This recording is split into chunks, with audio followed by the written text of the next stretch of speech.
Friends, our help is in the name of the Lord, maker of heaven and earth. Will you listen with me to these good words from the book of Mark, chapter 1, verses 12 and 13. And the Spirit immediately drove Jesus out into the wilderness. He was in the wilderness 40 days, tempted by Satan, and he was with the wild beasts, and the angels waited on him. This is the word of the Lord. Thanks be to God. Mark, it seems to me, is a great pandemic guide. He gets right to the point. Both Matthew and Luke take a lot longer to tell this same story, but Mark, in not much more than 25 words in our English translation, says what he needs to say about this story of Jesus entering the wilderness.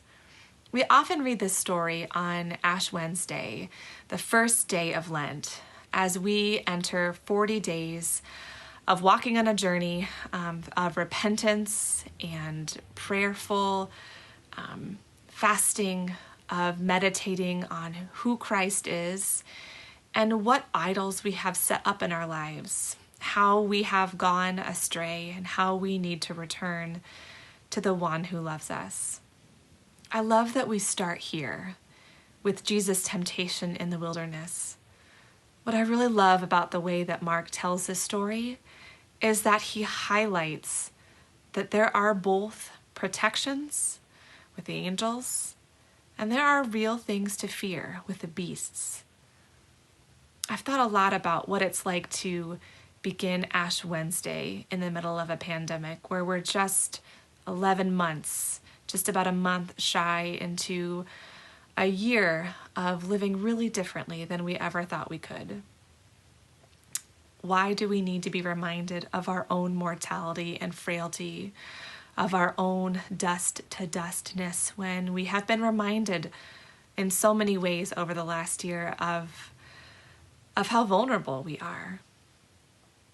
We come to this passage and to this story of Lent as people who are fragile, who are fading like a breath. We come because Christ has come this way too. When Jesus entered the wilderness, he showed us again that he was tempted like us, without sin, but he knows what it is to be hungry. He knows what it is to be alone. We're entering a series where we are talking about how Christ is with us in so many different ways. And as we begin this Lent, the story of Jesus being in the wilderness alone, in solitude, has a good word for us. We enter into the world as people who are called by God, people who have our own wounds, who have our own strengths, who are beloved by God and who are broken. This Ash Wednesday is a space for us to mark the day, to remember that we are dust, to remember that we are God's beloved dust, as frail and small as we can often feel. We are held together by the one who has caused breath to enter our bodies and sustain our life. We enter this season of repentance, remembering that there is one who walks with us, who walks beside us, who shows us the way of faithfulness as we learn to carry our cross with Christ. This next part of the service is where we gather our ashes. Now, here's a very simple way, if you've not done this yet, to make them. I made I burned some matches, and what you can do is just take a spoon and crush those until you've made some ash.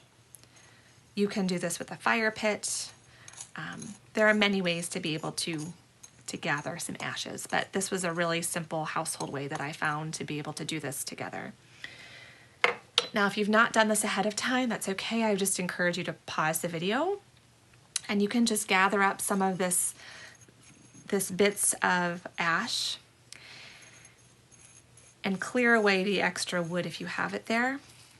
And then just take this ash and you can put it in a little bowl with a little bit of, like a drop of olive oil.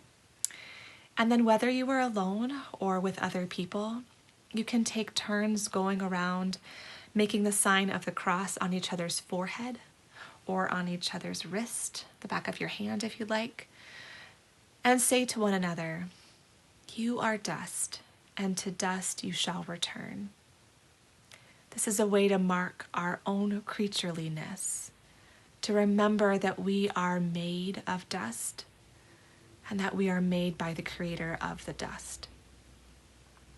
Let this practice be a prayerful one where you can take some space to center yourself, allow some room for prayer.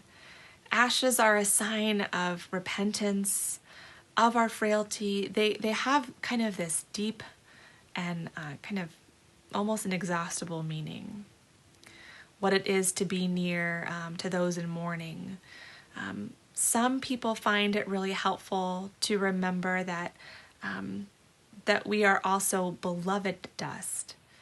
So mark this time with those who are around you, or take this time if you are alone to enter into this next song and remember that we are all dust, that Christ has gone before us into the wilderness spaces, that even in a pandemic where there are metaphorical beasts to be afraid of, that angels attend us, that Christ's presence holds us fast.